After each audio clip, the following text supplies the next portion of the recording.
بسم اللہ الرحمن الرحیم رب اشرح لی صدری ویسر لی امری واحلل عقدۃ من لسانی یفقہوا قولی۔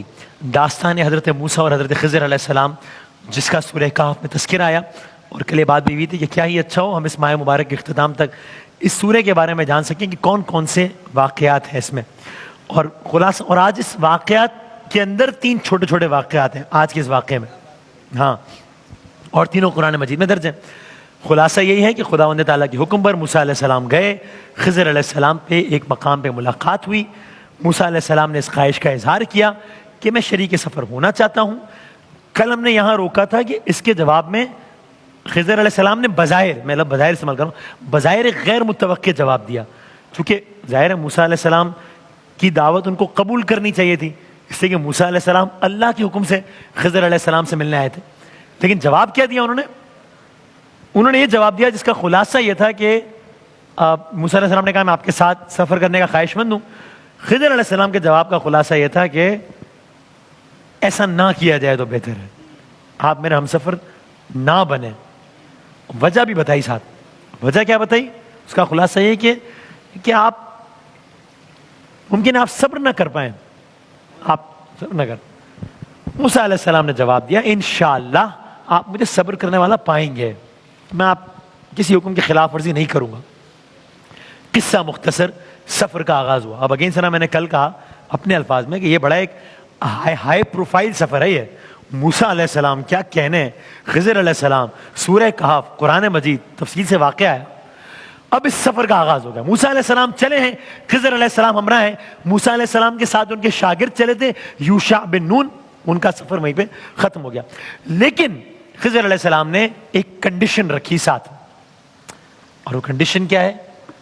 کہا کہ دیکھیے آپ دوران سفر کسی بھی چیز کا مشاہدہ کریں، کم واٹ میں، کچھ بھی دیکھیں آپ، ممکن آپ وہ دیکھ کے حیران ہو، ممکن آپ وہ دیکھ کے پریشان ہو جائیں، آپ نے کچھ کہنا نہیں ہے، آپ نے اس پہ سوال نہیں اٹھانا، آپ نے دیکھتے جانا ہے، یہاں تک کہ میں خود آپ کو ان واقعات کی پس پردہ حکمتیں نہ بتا دوں جو اللہ کے حکم سے ہیں۔ اگریڈ، طے ہو گیا، سفر کا آغاز ہوا۔ یہ آغاز ہوتا ہے سفر کا ایک کشتی میں سواری سے۔ کلیم اللہ بیٹھے ہیں، خضر علیہ السلام بیٹھے ہیں، باقی مسافر بیٹھے ہیں، کشتی سے سفر کا آغاز ہوا ہے۔ کشتی بناوٹ کے لحاظ سے بڑی زبردست کشتی ہے، ایک بڑی، اگر میں اپنے الفاظ میں کہوں گے، نیو برانڈ، نایاب، لیٹسٹ، 0 میٹر جو بھی ہے، بڑی نئی کشتی ہے، اور اچھے انداز سے سفر جا رہا ہے، اطمینان سے سفر جا رہا ہے۔ اچانک ایک بہت ہی غیر متوقع کام ہوا جو کسی نے نہیں سوچا تھا کہ یہ کام ہوگا اور ان سے ہوگا۔ کشتی جا رہی ہے آرام سے، سارے مسافر بیٹھے ہیں، موسیٰ و خضر علیہ السلام بھی ہیں۔ اچانک حضرت خضر علیہ السلام نے کام کیا جو بظاہر بہت حیران کن ہے۔ کیا کیا آپ نے؟ اپنے مقام سے اٹھے، کوئی ایک شے لی، اور اس شے سے اس بالکل نئی کشتی کے پیندے میں ایک بڑا سا سوراخ کر دیا۔ کشتی ڈولنے لگی، کشتی میں ہلچل مچ گئی۔ بھائی ہم ویسے کہیں جا رہے ہوتے ہیں سفر میں، کشتی میں ہو، ایک لمحے کو ذرا تو بندہ، انسان کو سامنے موت نظر آتی ہے کہ پتہ نہیں کیا ہوگا، تو مسافروں کی پریشانی اپنے پیک پر ہوگی کہ یہ کیا ہو گیا، کشتی میں سوراخ کر دیا، ڈوبنے لگی کشتی۔ کچھ کر کے اس ہنگامی صورتحال سے نکلا گیا، کسی طریقے سے پر کیا گیا اس جگہ کو۔ لیکن ایک کام تو پھر بھی ہوا، اب کشتی کی وہ بات نہیں رہی، اب یہ کشتی عیبدار کشتی ہو گئی ہے۔ اب یہ وہ اپنے زبان میں کہتے ہیں نا کہ بالکل یہ 0 میٹر وہ والا معاملہ نہیں رہا۔ تو یعنی 2 حوالوں سے یہ اقدام بہت ہی حیران کن تھا۔ ایک یہ کہ اس اقدام کے نتیجے میں سیدھی سیدھی کشتی الٹ سکتی تھی، سب کی جان جا سکتی تھی۔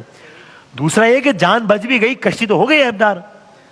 تو بظاہر یہ لگا کہ کشتی والوں کے ساتھ یہ کیا ہے، کیا اس پہ کشتی والے کچھ ریئیکٹ نہیں کریں گے، کچھ کہیں گے نہیں؟ موسیٰ علیہ السلام ایک نبی، وہ اس پہ کیا کہیں گے؟ بس موسیٰ علیہ السلام نے بے اختیار کیا، یہ کیا عمل ہوا ہے، یہ کیا کیا؟ کشتی میں سوراخ کر دیا، مسافر غرق ہو سکتے تھے، کشتی عیبدار ہو گئی ہے، یہ بظاہر بڑا عجیب کام ہے۔ یہ وہ پہلا مقام تھا جب حضرت موسیٰ علیہ السلام نے کشتی والوں اور کشتی سواروں کے ساتھ دیکھ کر اپنا منصب رسالت بظاہر نبھایا اور پوچھا ان سے سوال، لیکن ایک کنڈیشن طے ہوئی تھی سفر کے آغاز میں کہ بھائی ویٹ اینڈ سی والی پالیسی ہوگی, اس میں سوال نہیں ہوگا. ابھی خضر علیہ السلام نے موسیٰ علیہ السلام کی طرف دیکھا اور وہ بات ریمائنڈ کرائی کہ میں نے عرض کیا تھا کہ سوال نہیں ہوگا. موسیٰ علیہ السلام نے جواب دیا, اگین میرے الفاظ پوائنٹ ٹیکن, ٹھیک ہے آگے چلتے ہیں, نہیں کرتا سوال, آگے بڑھتے ہیں. سفر آگے بڑھا,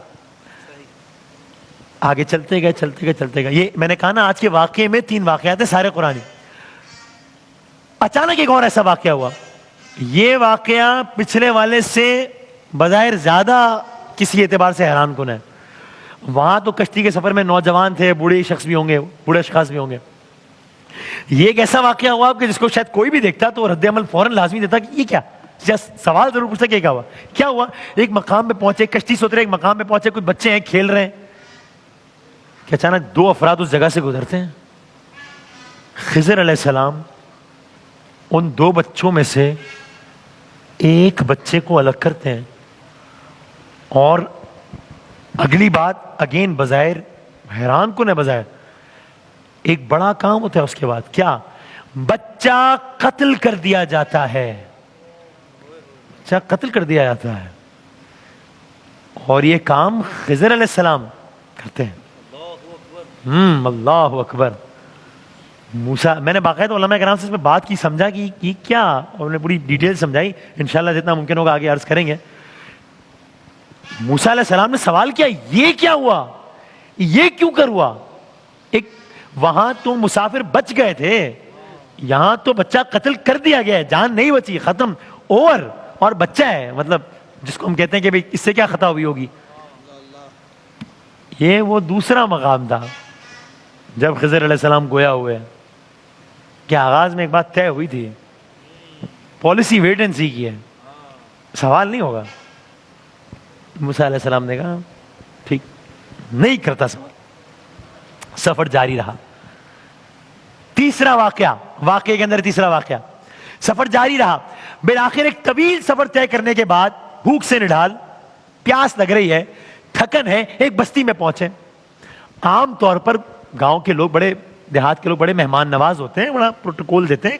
کوئی مسافر ہو تو ویسے ہی ذرا خیال کرتے ہیں, خاص طور پہ دور سے آئے ہوئے مہمانوں کی خاطرداری کرنا ان کے اخلاق میں شامل ہوتا ہے. لیکن یہ بستی ذرا عجیب تھی, یعنی یہاں پہ بستی کے لوگ ہی نرالے تھے. تو ان لوگوں نے موسیٰ علیہ السلام اور خضر علیہ السلام کی مہمان نوازی تو چھوڑنے کرنا دور کی بات, انہوں نے ان کی درخواست پر بھی ان کی خاطرداری نہیں کی, ان کے کہنے پر بھی خاطرداری نہیں کی. اچھا, تو آپ ذرا سوچیں کہ وہ منظر کے 2 افراد ہیں, تھکن سے چور ہیں, بھوک سے نڈال ہیں, بستی والوں سے کہا ہے پھر بھی انہوں نے خاطرداری نہیں کی. اب یہ بیٹھے ہیں ایک جگہ پہ, دونوں دیار غیر ہیں, بظاہر کوئی پرسان حال نہیں ہے. اس عالم میں ڈائلاگ ہوتا ہے خضر علیہ السلام اور موسیٰ علیہ السلام کا. آپ نے سارا منظرنامہ سوچ لیا, بستی کے لوگ ہیں, کوآپریٹو نہیں ہے, بھوک لگی ہوئی ہے, انہوں نے کہا ہے پھر بھی انہوں نے ہیلپ نہیں کی, یہ دونوں آ کر بیٹھ گئے. اب خضر علیہ السلام موسیٰ علیہ السلام سے ایک بات کہہ رہے ہیں, کیا موسیٰ یہ سامنے یہ آپ یہ دیوار دیکھ رہے ہیں, ہاں یہ تو بڑی خستہ دیوار ہے, ہاں یہ تو ایسا لگتا ہے گر جائے گی کسی بھی لمحے, ہاں یہ تو عجب نہیں کہ ابھی گر جائے, ہاں اٹھیے, اٹھے, چلیے, چلیں. کس سمجھا رہے ہیں, دیوار کی سمجھا رہے ہیں, دیوار تو گر جائے گی کسی بھی وقت, چلیے. حضرت خضر حضرت موسیٰ علیہ السلام کو پیچھے آنے کا اشارہ کر کے دیوار کی طرف روانہ ہو گئے. اب ایک کام کیا, اب اگین جب میں عجیب کہتا ہوں ایک دوسرے معنوں میں, تو کیا کیا خضر علیہ السلام نے, جو دیوار گری ہوئی تھی یا گر رہی تھی, انہوں نے گرے پتھروں کو اٹھا کر دیوار کو دوبارہ تعمیر کرنا شروع کر دیا. اب پہلا ایکٹ کیا تھا, کشتی میں سوراخ جس کے نتیجے میں مسافروں کی جان جا سکتی تھی, حالانکہ مسافروں نے تو کچھ نہیں کیا تھا نا. دوسرا ایکٹ کیا تھا, بچہ کھیل رہا ہے, اس سے انٹریکشن بھی نہیں ہوا, قتل کر دیا, بچے نے تو کچھ بھی نہیں کیا تھا نا. تیسرا ایکٹ کیا ہوا, اس گاؤں کے لوگوں کی دیوار ہے جو گاؤں کے لوگ مانگنے پر بھی کھانا نہیں دے رہے, اتنے نان کوآپریٹو ہیں, ان میں سے کسی کی دیوار ہے اور ان کے دیوار سپورٹ کر رہے ہیں, دیوار لگا رہے ہیں. یہ بھی نہیں پتا کہ گاؤں میں کس کی دیوار, ہیلپ کر رہے ہیں. جس کی ہیلپ ہو رہی ہے اس کو بھی نہیں پتا کہ ہماری ہیلپ ہو رہی ہے, کر رہے ہیں. موسیٰ علیہ السلام جو بستی کے لوگوں کا رویہ دیکھ چکے تھے, ابھی کچھ بولے نہیں, خضر علیہ السلام کی مدد کرنے لگے.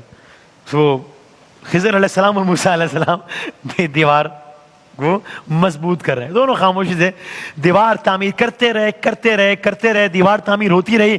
ایک طرف سفر کی تھکاوٹ ہے, ایک طرف شدید بھوک ہے, ایک طرف پیاس ہے, ایک طرف دیوار کی تعمیر ہے. موسیٰ علیہ السلام کچھ نہیں بولے. جب یہ سب ہو گیا, ڈن, اب موسیٰ علیہ السلام گویا ہوئے. اب یہ تیسرا ڈائلاگ ہے آپس میں. موسیٰ علیہ السلام نے کہا کہ ٹھیک ہے کہ ان بستی والوں نے ہماری بھوک کے باوجود ہمیں کچھ کھانے کو نہیں دیا, ہماری پیاس کے باوجود ہمیں کچھ پینے کو نہیں دیا, ہمارے کہنے کے باوجود ٹھہرنے کا کوئی انتظام نہیں کیا. چلو ان کی مرضی ہے, ٹھیک ہے, لیکن بہرحال یہ دیوار تو انہی بستی والوں میں سے کسی کی ہوگی نا. اور فرض کریں اگر وہ بستی والے یہ دیوار کسی سے بنواتے تو جس سے بنواتے اس کو کچھ نہ کچھ اجرت دیتے نا, اس کا کچھ عوض دیتے اس کو. تو مطلب یہ تو حق تھا نا ہمارا. یعنی کیا یہ مناسب نہیں ہوتا کہ ہم دیوار تعمیر کرنے سے پہلے اجرت کا معاملہ طے کرتے اور اسی اجرت سے ہماری بھوک بھی مٹ جاتی اور سفر میں آگے کام بھی آتی. یہ وہ تیسرا موقع تھا جب خضر علیہ السلام نے موسیٰ علیہ السلام سے کہا کہ معاملہ طے ہوا تھا, اسٹریٹجی ویٹ اینڈ سی کی تھی, بات ہوئی تھی کہ کلام نہیں ہوگا. لیکن اب کی دفعہ خضر علیہ السلام نے ساتھ میں ایک اور بات بھی کہی, کہا بس میرا اور آپ کا سفر یہاں پہ ختم ہے, اب یہ سفر ختم ہے. اب کیا اس کے جواب میں موسیٰ علیہ السلام اس بات پہ راضی ہو جائیں گے کہ سفر ختم ہے, یا خضر علیہ السلام اور موسیٰ علیہ السلام کے درمیان جو ڈائلاگ ہوگا اس کے نتیجے میں سفر آگے ہوگا؟ 3 واقعات تو ہو گئے, ابھی کوئی چوتھا واقعہ ہوگا, یا سفر یہاں پہ ختم ہوگا جو سفر وہاں کے 2 دریا سے شروع ہوا تھا. جب یہ بات خضر علیہ السلام نے کہی ہے, جواب میں موسیٰ علیہ السلام نے کہا, کیا کہا, کلرز کریں گے انشاءاللہ.